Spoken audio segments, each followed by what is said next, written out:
அஸ்ஸலாமு அலைக்கும் friends, welcome to Nafisa cooking of yours. இன்றைக்கி வந்து கத்திரிக்காய் வச்சு குழம்பு செய்யலாம். வாங்க ஃப்ரெண்ட்ஸ், எப்படி செய்கிறதுன்னு பார்க்கலாம். நான் வந்து இந்த மாதிரி கட் பண்ணிக்கோங்க. கத்திரிக்காவை ஏதாவது இருக்கான்னு பார்த்துக்கோங்க. ஒன்றும் இல்லை, சூப்பராக இருக்குது. இந்த மாதிரி 6ஆக கட் பண்ணிக்கோங்க. சின்னதாக இருந்துச்சுனாக்கா, கொஞ்சம் பெருசாக இருந்துச்சுனாக்கா இன்னும் கொஞ்சம் இன்னும் ஒரு சைடு கட் பண்ணிக்கோங்க. பாருங்கள், சூப்பராக இருக்குது. நான் இதே மாதிரி எல்லாத்தையும் பண்ணிக்கிறேன். பாருங்கள் ஃப்ரெண்ட்ஸ், எல்லாமே கட் பண்ணி வச்சுட்டேன். நான் ஒரு 3 பேருக்கு செய்கிற மாதிரி இப்போ கத்திரிக்காய் எடுத்திருக்கேன். வாங்க செய்யலாம்.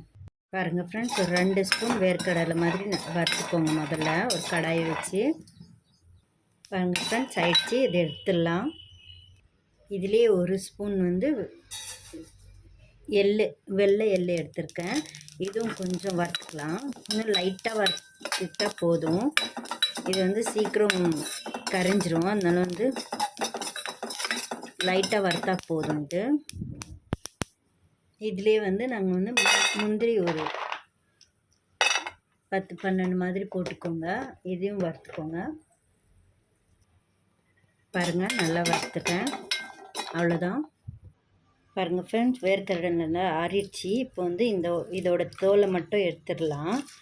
இதோட தோலை மட்டும் எடுத்துட்டிங்கனாக்கா போதும். வேர்க்கடலையோட மட்டும். பாருங்கள் ஃப்ரெண்ட்ஸ், தோல் எல்லாம் எடுத்துட்டேன். இது வந்து ஃபைன் பேஸ்ட்டாக அரைச்சிக்கலாம். ஒரு கடாய் வச்சுக்கலாம் ஃப்ரெண்ட்ஸ். முதல்ல இப்போ வந்து ஆயில் ஊற்றிக்கலாம். குழம்பு செய்கிறதுக்கு முதல்ல ஒரு பாத்திரம் வச்சு அதுக்கப்புறமா ஆயில் ஊற்றிக்கலாம். இதுக்கு வந்து எண்ணெய் கொஞ்சம் அதிகமாக தான் கேட்கும். அதனால நான் கொஞ்சம் அதிகமாக தான் போட்டிருக்கேன்.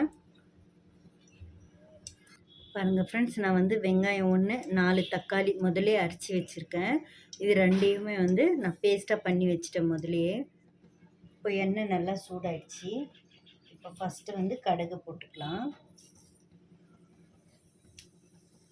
1 ஸ்பூன் கடுகு போட்டுக்கலாம்.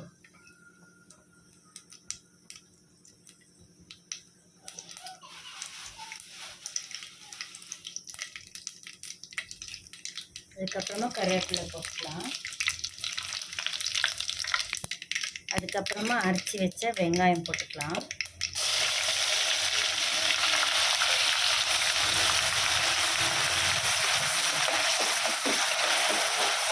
இது வந்து நல்லா ரெட்டிஷ் ஆகிடணும்.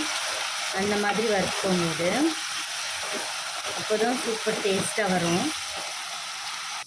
பாருங்கள் ஃப்ரெண்ட்ஸ், நல்லா ரெட்டிஷ் ஆகிடுச்சு. இப்போ வந்து 1 ஸ்பூன் வந்து இஞ்சி பூண்டு பேஸ்ட் போட்டுக்கலாம். ஒரு ஸ்பூன் போதும்.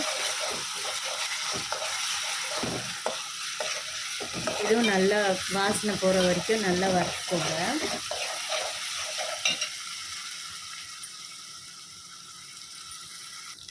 இப்போ நல்லா வறுத்துட்டேன். நல்லா வாசனை போயிடுச்சு. இந்த ஸ்டேஜில் வந்து நான் வீட்டில் அரைச்ச மிளகாய் பொடி, குழம்பு மிளகாய் பொடி வந்து 2 ஸ்பூன் போடுறேன். சூப்பராக இருக்குது வாசனை.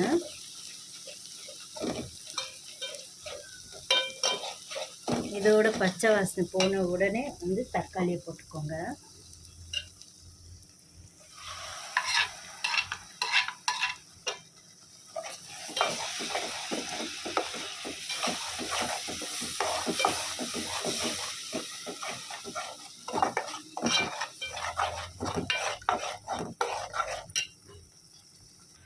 பாருங்கள் ஃப்ரெண்ட்ஸ், எண்ணெய் நல்லா பிரிஞ்சு வந்துடுச்சு. இப்போ இந்த ஸ்டேஜில் வந்து நான் வந்து கட் பண்ணி வச்சுருக்க கத்திரிக்காய் போட்டுக்கலாம். இது ஒரு 15 மினிட்ஸ் ஃப்ரெண்ட்ஸ், அவ்வளோதான். இது வந்து நல்லா வெந்துடும் கத்திரிக்காய். வேணும்னா உங்களுக்கு தண்ணி யூஸ் பண்ணிக்கோங்க. நான் கூட கொஞ்சம் தண்ணி போட்டுக்கிறேன். இது கொஞ்சம் பச்சை வாசனை போன உடனே தண்ணி ஆட் பண்ணிக்கலாம். இது வந்து சாதத்துக்கு, ரொட்டிக்கெல்லாம் சூப்பர் டேஸ்ட்டாக இருக்கும். நீங்கள் ஒரு வாட்டி செஞ்சு பார்த்துட்டு எனக்கு கமெண்ட் பண்ணுங்கள் ஃப்ரெண்ட்ஸ். கமெண்ட்ஸு லைக் பண்ணுங்கள் ஃப்ரெண்ட்ஸ். யாரும் கமெண்ட்ஸ் பண்ணுறதில்ல, லைக் பண்ணுறதில்ல. வீடியோ மட்டும் நல்லா பார்க்குறீங்க, ஆனால் கமெண்ட்ஸும் பண்ணுறதில்ல, லைக்கும் பண்ணுறதில்ல. கொஞ்சம் லைக் பண்ணுங்கள், ஷேர் பண்ணுங்கள் உங்கள் ஃப்ரெண்ட்ஸுங்களுக்கு எல்லாம். இப்போ இந்த ஸ்டேஜில் வந்து நான் உப்பு 1 ஸ்பூன் போட்டுக்கிறேன்.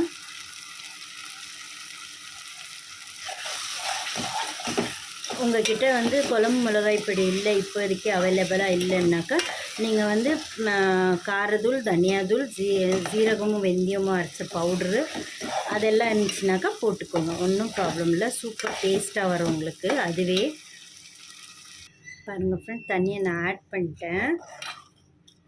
வீடியோ ஆன் ஆகல. தண்ணி வந்து ஆட் பண்ணிட்டேன். இவ்வளோ தண்ணி இருக்குது. இப்போ வந்து இது வந்து 15 மினிட்ஸ் வந்து மூடி வச்சிட்டிங்கனாக்கா உங்களுக்கு வந்து கத்திரிக்காய் வந்து சூப்பராக வெந்துடும். அவ்வளோதான் ஃப்ரெண்ட். பாருங்கள் ஃப்ரெண்ட்ஸ், மூடி போட்டு 15 மினிட்ஸ் வச்சிட்டிங்கனாக்கா வாங்க ஃப்ரெண்ட்ஸ், ஓப்பன் பண்ணி பார்த்துக்கலாம்.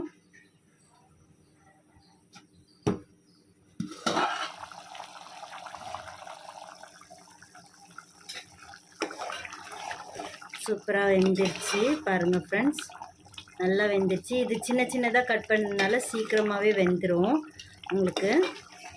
அதுக்கப்புறமா வந்து சிம்மில் போட்டுட்டு இந்த பேஸ்ட் அரைச்சோம்ல, அந்த பேஸ்ட்டை வந்து ஆட் பண்ணிக்கலாம்.